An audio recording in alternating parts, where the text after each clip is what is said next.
There we Welcome go. back to another episode of Joy, the Journey of You podcast. Today, we will be talking about Good Grief, which is Devin's amazing book that I would like to dig some stuff out and to interview her about, but Mm, also grief in general, because that's a very pervasive energy at the moment, also in my life. And yeah, when we tuned into what we would be speaking about today, what we would be sharing about with you today, it was very obvious that it would be that frequency, that vibration of grief. And essentially, that grief is here to guide us back to joy. Welcome back to another episode of Joy, the Journey of You podcast. We're your hosts, Devin and Chris, and we're here for joy. This podcast is your permission slip to reconnect to your inherent joy and to embrace it. Let's fill up the cosmic joy pot together as we dive in to today's episode. That's the process we want to share with you today and with ourselves as well, because as I said, it's here, it's very present. And yeah. Yeah. I mean that's where we always come from when we come onto these episodes is it ends up being what we're going through real time ends up being exactly the seed and nature of the episode. And yeah, and the truth is that grief is part of our lived experience, right? And when we integrate it into our experience and it's a part of it, we're actually in our wholeness and we're experiencing the wholeness of life and the wholeness of ourselves. And truth be told, also too, is that when you deny grief or and you don't integrate it into your experience, you're likely going to perceive and experience brokenness. And that's where we're going to dive deeper into about integrating grief, because grief is part of the experience. But if we're compartmentalizing it and holding it off at bay, we're going to actually perpetuate that feeling of brokenness and distance ourselves from it more and more, and actually be really losing out on an opportunity to use that grief towards joy. And so that's what we're going to be diving into today. And Chris is actually going to start us off with sharing a story of an aspect of grief, because I think a lot of times people can assume grief is just death, right? And we will be talking about death because that's what my book is about. But grief has many forms, and so we're going to talk about it in all forms and types of grief, because it's grief is probably you're probably experienced grief in some fashion in your life in some way. And so I'd love to have you start us off, Chris, with some of your experience. Yeah. So I had a very, very deep experience of grief that I was actually not aware of it being grief. I did not allow myself to experience it like that. And it was when our son was born, our first son. He was born with a quite severe heart defect. I don't know if I shared that before, but or rather, I like to call it a heart challenge. And everybody in my surrounding asked me and told me to stay strong for him, to keep the vision, to keep the faith, and that he would sense my energy and my emotions, and which I totally agree. I totally believe that's true. But I did not allow myself to feel anything but hope and vision, like him staying, making it through the surgery and everything. And what happened is I pushed these emotions to the side and it turned into a massive anxiety and like anxiety to panic attacks. And only when I saw a therapist about it and she told me, like literally, I just had one or two sessions, she told me to allow myself to grieve for the life that I didn't have with my baby, that it was not a healthy baby, and to just grieve that aspect and that possibility, not to grieve life, but that to let that go. And what happened is that within, I mean, maybe 2 days, I was a different person because I allowed myself to experience these feelings, to give them space. They were not actually as vast as I thought they would be because I had pushed them down so much. But it it I felt so free afterwards. And the panic attacks were gone. The anxiety was gone. I mean, I was still an anxious mother because obviously I kept thinking something could happen, but not even close to the degree that I was anxious before. And I just wanted to share that to show that, like you said, it's not grief is not just about death. It's about our whole experience. Like when a relationship ends, when we move to a different country, when, there's all these times when things end, when we change the vision we had of our future, we can grieve the loss of what is not going to be, what we're not going to experience, right? And just to have that um consciousness, that awareness of, this is we are allowed to feel these feelings, right? Mhm. And yeah, so your book, actually How We Truly Met, right, Mhm. um is called Good Grief: The Journey from Grief to Joy. And when I read it, it's it's literally like when you read it, you go through a process. So Devin, when you read it, Devin leads you through that process very practically, with a lot of exercises, with a lot of things that you can actually do. It's not just reading the book, but you're kind of transformed while reading it. That's how I felt. It's very emotional. It really it grasps you. It takes you. And I absolutely loved reading it, and I can't wait for it to come out. But now I would love for you to share a bit about it. First, about the background, obviously. Yeah, yeah, yeah. Yeah, no, I appreciate the kind words. And I'm reminded of even when my publisher, when he first read it, like in the demo of like, because even though you hadn't read it, you didn't know me. I was always like, oh, she's got to be biased, right? And then when he read it, he had the same reaction. He had the same reaction, and just he's like, I do not cry, and you had me crying, and you had me questioning things, and you had me looking at my family in a different way. And so I love that you share that with the folks that are listening, is because, like a lot of times when people think about a book on grief, it's like not the most exciting thing. But that's where really what the story is about is joy. But I had to go through a process to get to joy. And what I share about is my process, but then also to the specifics of how to navigate that, because I was very cognizant in even writing the book that grief is a universal experience. We're all going to experience grief in some fashion. And so for some people, it is going to be the loss of a loved one. And for some people, it can be the loss of a friendship, loss of a relationship, loss of your future if you're ill, like these sort of things that we're going to experience loss. And so that's my stories. I experienced loss is my mom was murdered, brutally murdered when I was 23. And it was like out of this world experience to where I genuinely thought I was going to wake up and it would all be a dream. Like I was like this is too much. Like this has got to be like a dream. This has got to be like this can't actually be reality. Like honestly, it was this very trippy subliminal reality space of like what's real, what's not.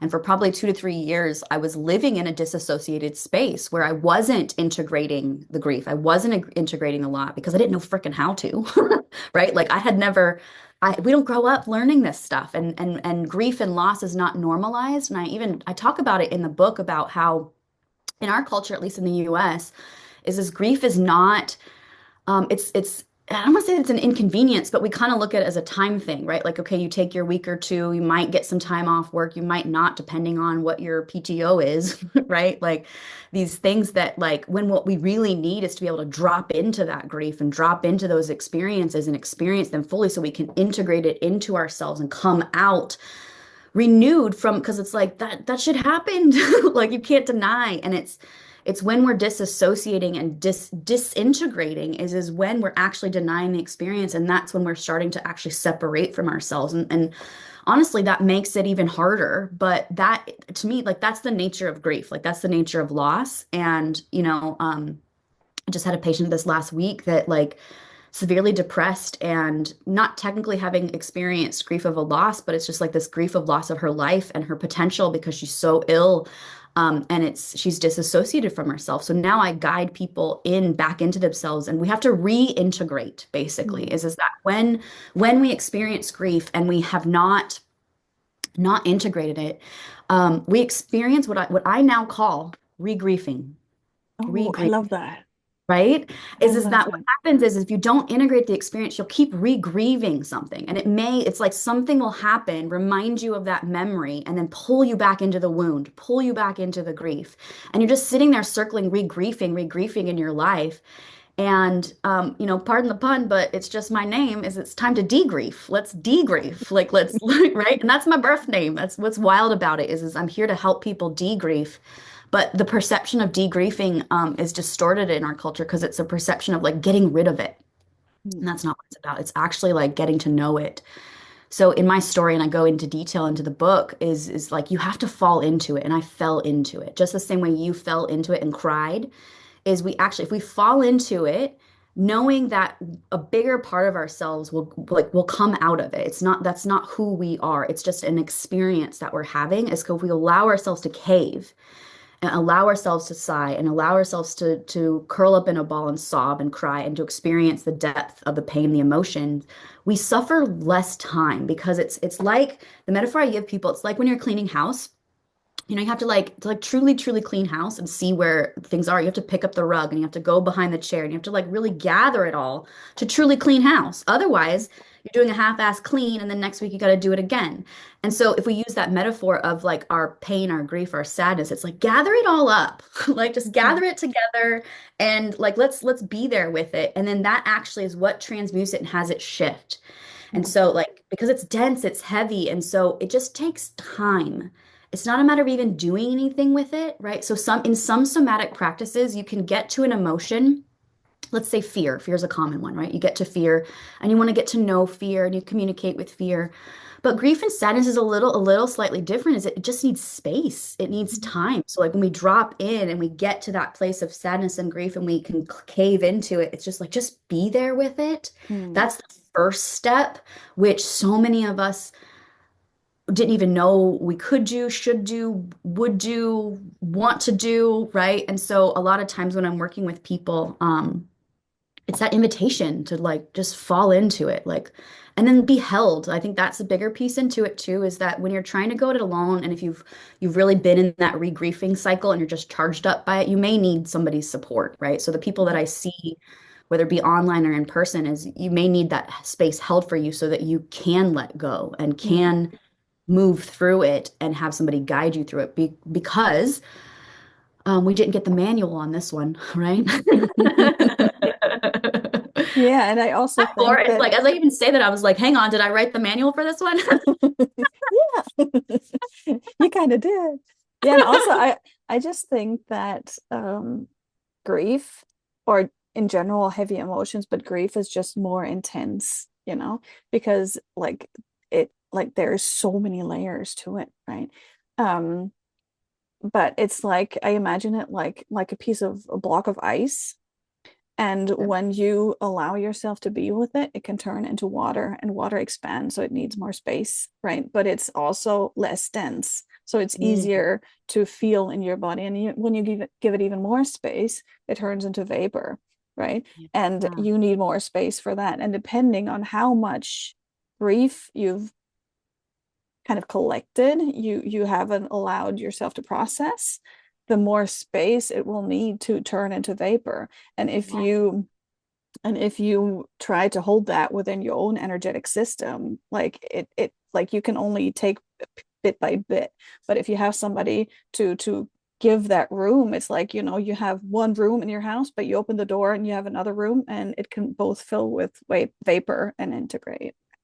I'm loving this metaphor, and I have so much coming with me about it because we talk about when sympathetic overdrive happens, everybody Mm, nowadays, most people know about fight, flight, and freeze. You're mm, literally describing the freeze. mm. You're Yes. Oh, describing true. Yeah. the You're literally describing the freeze is that we get Yeah. frozen in that Mm, experience. Like I was mm, freaking frozen. Like I went into shock, right? Like mm. Yeah. depending on like if you go into a shock, like now you're definitely frozen. Then all the experiences you're just adding more ice to the ice cube, right? Mm, But if it's not a big experience, the more you're insulating it, the more you are icing yourself up and just like insulating it and you're going in, that's why you're frozen.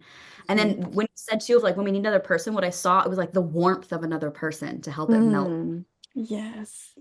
right? Absolutely, because it yeah, it can't just be any person who holds that space. It needs to be somebody who's actually able to hold that loving space without going into sympathy or co-suffering or whatever, because if Or you even do trying to that, fix, like a lot of times, like exactly. Yeah. fixing energy, like people will start to being like, well, just like you just got to get in there, and it's just like what that's actually going to do is have you insulate and freeze up more, actually. Exactly, because it's like not enough. It like the fixing energy is like not enoughness, so it's like that something's wrong, we have to fix this. But just being there and holding that space and being in a loving, vibration where you actually envision the other person having moved through this and see them in their wholeness and their greatness, that gives truly space for it to unfold, right? Yeah. And to expand and yeah. Yeah. Well, because what happens is when someone's in their shit about it is they usually don't have that real connection to their wholeness. So I'm holding them in their wholeness. Yeah. So it's like Mm. because I'm holding that space of their wholeness and facilitating from wholeness, it's like they get to be in the broken, but not Broken. like it's not like their identity. Like I know that's Yeah. not who they actually are. It's just Hmm. what the illusion is in this moment, and it's Mm. holding people at that wholeness so that once they come out of it and unfreeze and now they're in the water, that's where they can Mm. they can be in the Swim. water, flow and swim, Yeah. play, right? Exactly. And But, because but you keep that connection to their greatness, that's where your energy expands their greatness and they can be in their egos and in their crap. But this is where your focus is, so that's where they get to be. yeah, totally.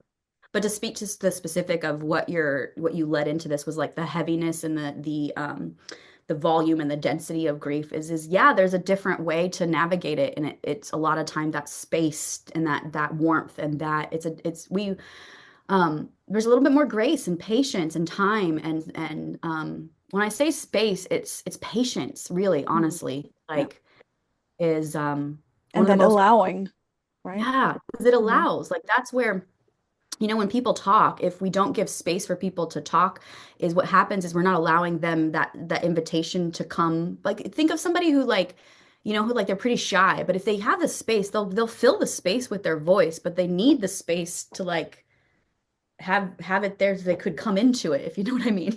Yeah. Yeah, yeah, yeah. Yeah. So, They have to kind of dare, right? But if you hold that space, they can. And it's saying. What also came to me is when we were speaking about the ice, um, that there's these layers of grief, right? And in the classic view, I want to say, of grief, there's these steps of grieving, right? These, and it's a very linear process, or at least when I read about it, when I hear about it, it feels like a very linear thing. But you experienced it differently and you describe it differently, and I would love to hear how. oh my God, because it's not Yeah. linear at all. Yeah, Like and honestly, I think the regriefing already says a lot, but yeah. yeah. Yeah, no, I'm just excited that it seems so obvious, but this is just something I'm so passionate about it. And I talk about it in the book of like, we do not need to sit here and rehash and learn out the 7 steps because that would mean assume that like we all live on formulas and that we all are like these like, and it's not to say that we don't generally follow the like the steps, but what I found and what I give that space for with the people I work with is that like your grieving process is your own grieving process. Hmm. There's going to be like if we were to like assume that we needed to follow a different process, like we are legit going to see ourselves as manic because the way that depression works is like it feels very unexpected. Like I don't know what day I'll wake up that the depression's heavier. I don't know the day that I will really be in the darkness versus having a day where there's a little bit more lightness. Like if I really go back to that era and that stage, is I had to give myself this leniency of like let it be messy Hmm. because honestly it just is. Hmm. Like there's just like if it is messy, I just need to freaking be messy. And so if I need to messy cry, just fucking messy cry. If I need to Hmm. roll around on the floor, if I need to punch pillows, there's ways, but what happens is if we have a certain like narrow view of how we're supposed to be processing something, we don't allow that natural way that our own inner wisdom and inner being like actually knows what the best way for us to move through our stuff is. Mm, And so I personally see it as all an individual process that needs to be entirely specific to each individual person with a general outline and idea of like, here's the things that are you're going to go through. It's really great to have context, but to less look at it as less as a formula, as more of like a guideline. Okay, like here's kind of universally what we experience as humans, but like have your own experience. mm, I'm pulled back to a time frame where I was with a therapist, and she just had her idea of like, here's exactly how this has to go. And I just remember reaching this point of being like, so I think she had said, it was really the positive psychology mindset, right? It was like she was wanting me to say something to myself, a positive at myself. And I was like, what if I don't actually feel that way? And she's like, you just have to do it. And I was like, yeah, but I just like actually can't. Like, I can't even get there. Like I can't see myself thinking that way. And so it's like I took that and walked away from that session and was just like walking through the grocery store and realizing like, let me just kind of hold that up there. But like it was like I was just experiencing it and observing it from my point of view. Like, yeah, she has her opinion, but something in me was like, but that doesn't feel true to me. And I don't know why I mm, had that awareness at that time is because I was really learning my truth. And what feels obvious to me right now is I was navigating my truth to then now be able to help other people find their truth. Like, what is your path of recovery? What is your path of discovery and degriefing? mm. Yeah. I love that. Yeah, and Yeah. also like what's obvious to me about this, like you said, everybody has their own path, and that might be something that has worked for her and for patients of hers, but obviously not for everybody. And if the dissonance, like the distance between this approach and where you are, is so huge, it's like completely lying to yourself. It doesn't like I don't see how that would move you forward in a like essentially. And um Well, what really comes to me about that. I don't want to mess up I your know, train of yeah, I'll get down. It's just that like so it's not to say that what she was saying wasn't true. It was more of like to me at that time it felt like we were totally bypassing over what I was Mhm. actually feeling, which Yeah, as we know, current reality and what is actually happening is critical. Like if we're super important. Yeah. trying to like plot something on top of it, that's the whole spiritual bypass that we've talked about and you're just trying Mhm. to pretend where it was like that's essentially what I was saying at the time, but not even realizing what I was saying is like, but we need to be real about what I'm actually experiencing. Mhm. And that's where really my healing really, Yeah, really happened was being able to actually interface with that and navigate it and actually integrate it into my nervous system, into my experience, into my blood life. vessels, like Mm. my life. Yeah. But honestly, tissues too, like talking about it Mm. energetically, but like sometimes it's tissues too, because Absolutely. that if we talk about like the gut punch, it's like it's a Mm. literal and figurative like gut. So like my gut was in knots, and so Mm. doing somatic work and visceral manipulation to tie in grief with my gut was another big piece that isn't often talked about. And I do lead into that into the book because I would not be experiencing myself in my body the same way if I hadn't interfaced it with the experience in my body, if I'd only done Mm. it with my psyche, if that Yeah, makes sense. absolutely, absolutely. And also there is the broken heart syndrome, which is very real, obviously, right? And it's like it comes from that sensation, that broken heart feeling, and something happens viscerally in your heart.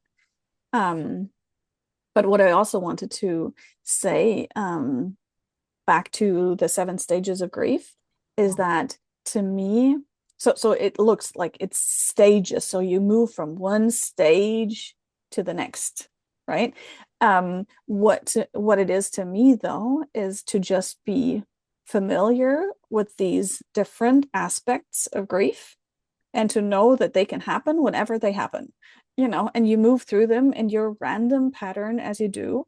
But they're there. It's good to be familiar with it and to recognize and see, okay, this is absolutely normal. It's healthy for me to feel this, actually. I'm allowing myself to feel this and to be in this crap, whatever.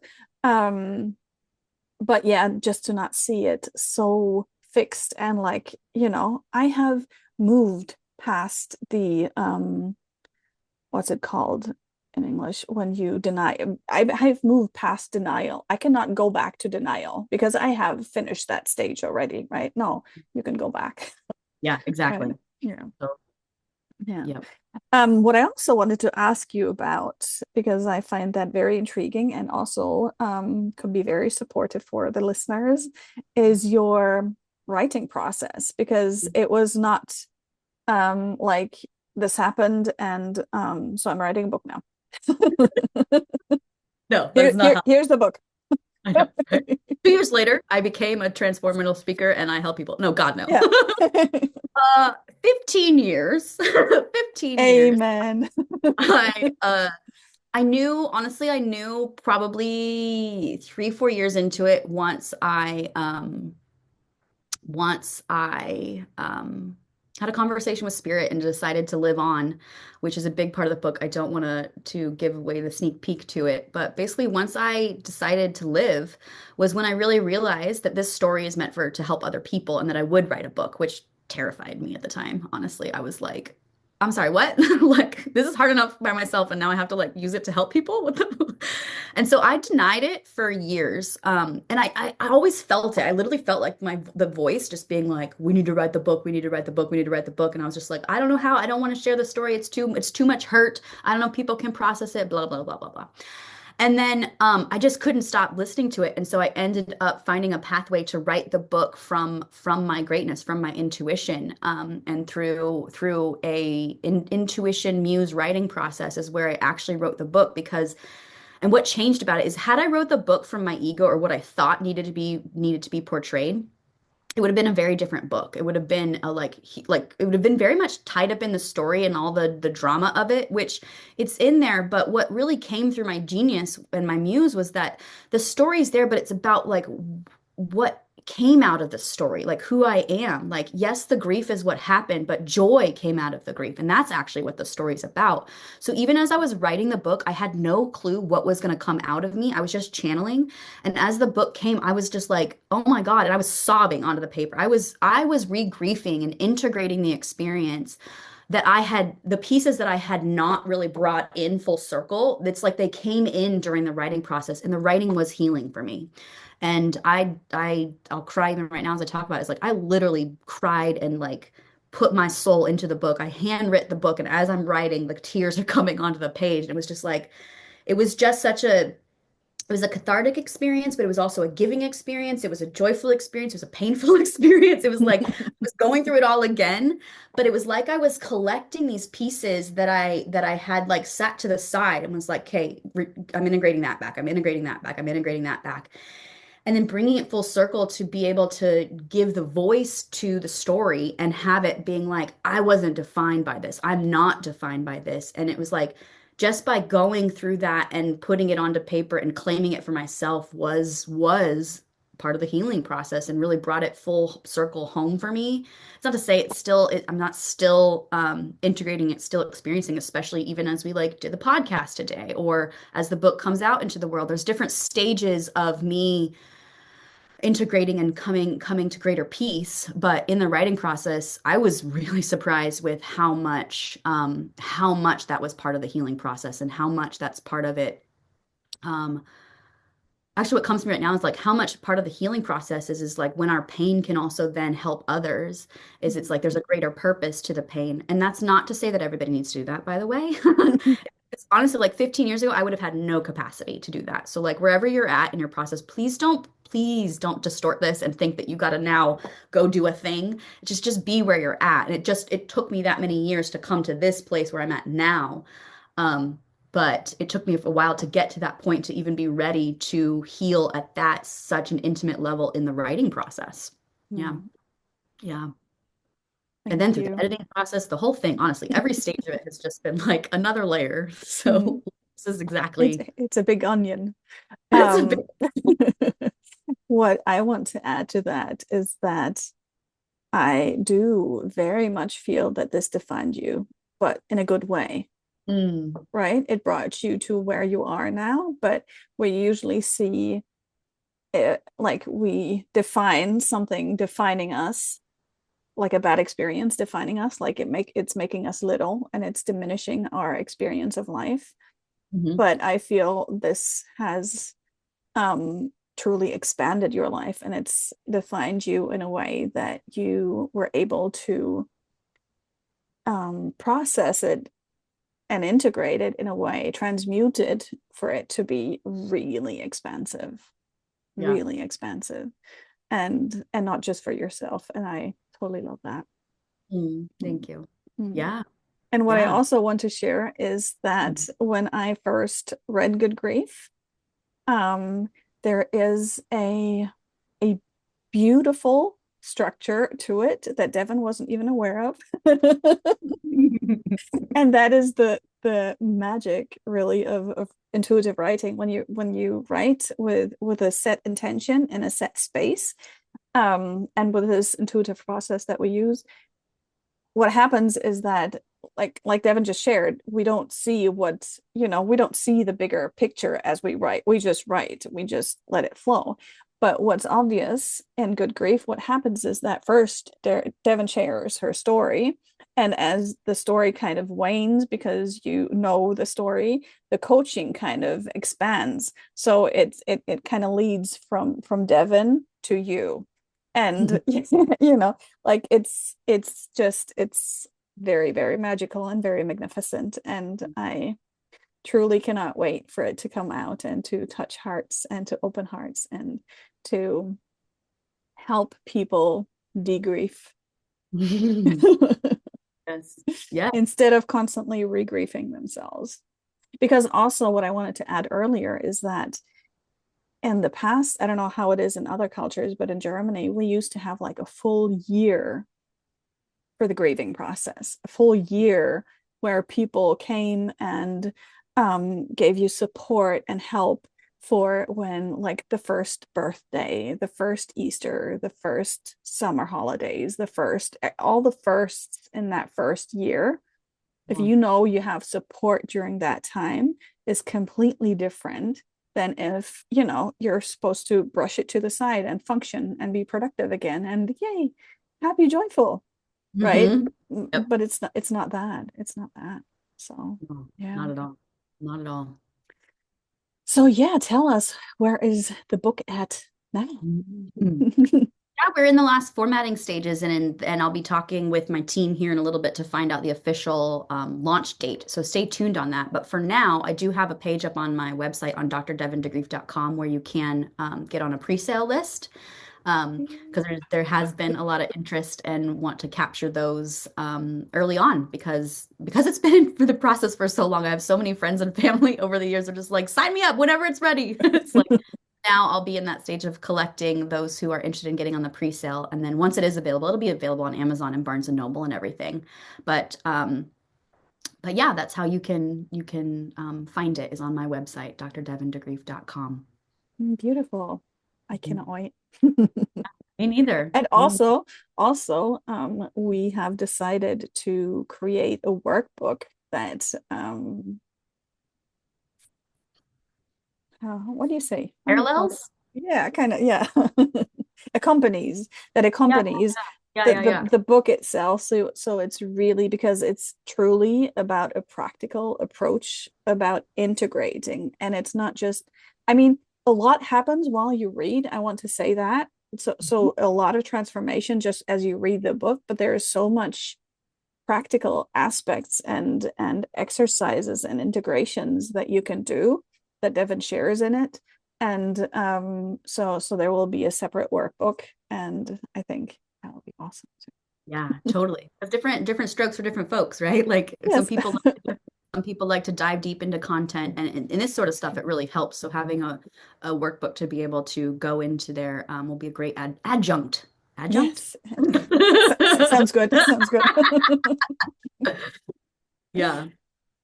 So Yeah. that would be a great next step for people who really feel the call to the wisdom of the book Good Grief. But otherwise, today in real time, right now, what can you do is like really just sit with, contemplate, observe where are you not allowing yourself to feel.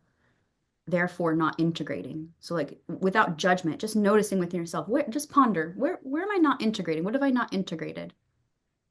And then just let this wash over you today, right? And just like what needs to get in will get in, what needs to get out will get out, and just let it give that space. Give your ice space to melt.